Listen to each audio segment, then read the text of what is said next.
बाहेरून आलेले झोपडपट्ट्या बांधतात आणि फुकटची घरं घेऊन जातात। मुंबईच्या लोकसंख्येत बाहेरून येणाऱ्यांची संख्या जास्त। वरळीतून राज ठाकरेंचा पुन्हा परप्रांतीयांवर निशाणा। आदित्य ठाकरेंच्या मतदारसंघात मनसेच्या वरळी विजनचं राज ठाकरेंकडून उद्घाटन।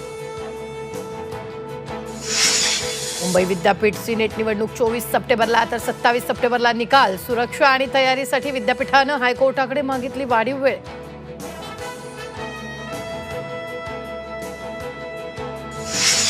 वडीगोद्रीत पुन्हा मराठा ओबीसी आंदोलक आमने सामने। गृहमंत्री फडणवीसांकडून आंदोलकांना शांततेचं आवाहन। तर वडीगोद्रीतून अंतरवालीकडे जाणाऱ्या गाड्या वळवण्यात येणार। पोलीस अधीक्षकांची माहिती।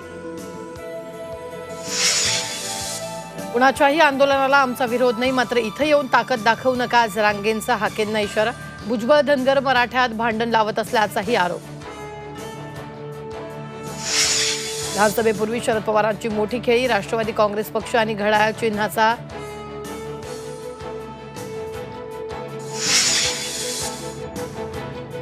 आगामी विधानसभा निवडणुकीसाठी वंचित बहुजन आघाडीची पहिली उमेदवार यादी जाहीर। वंचितकडून प्रथमच तृतीयपंथी उमेदवार निवडणुकीच्या रिंगणात।